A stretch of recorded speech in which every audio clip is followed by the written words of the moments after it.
With multiple COVID-19 vaccines being approved by the FDA, millions are rushing to get their dose of the vaccine. It is critical that you stay informed on when you and your loved ones can sign up for the vaccination. With the help of Visual Ping, you can track your pharmacy pages for vaccine updates and snag slot openings the moment they become available. To start off, head over to the Visual Ping homepage and paste in the URL of the COVID-19 vaccination page you wish to monitor. The page will load up and will prompt you to select an area in which you would like Visual Ping to monitor.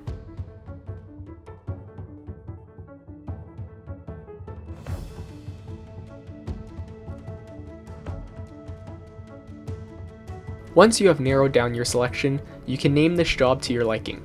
For my case, I'll call this COVID-19 Riverside County Registration.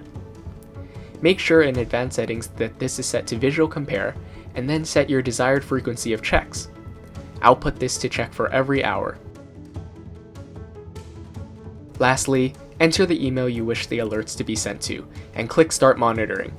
You'll be prompted to create a Visual Ping account so that you can view all your monitors at once on our dashboard. Once a change has been detected by Visual Ping, we will immediately email you. The email you'll receive will look something like this. Now you're equipped to monitor pharmacy pages for the availability of the COVID-19 vaccine in your area. Thank you for choosing Visual Ping, and stay safe everyone.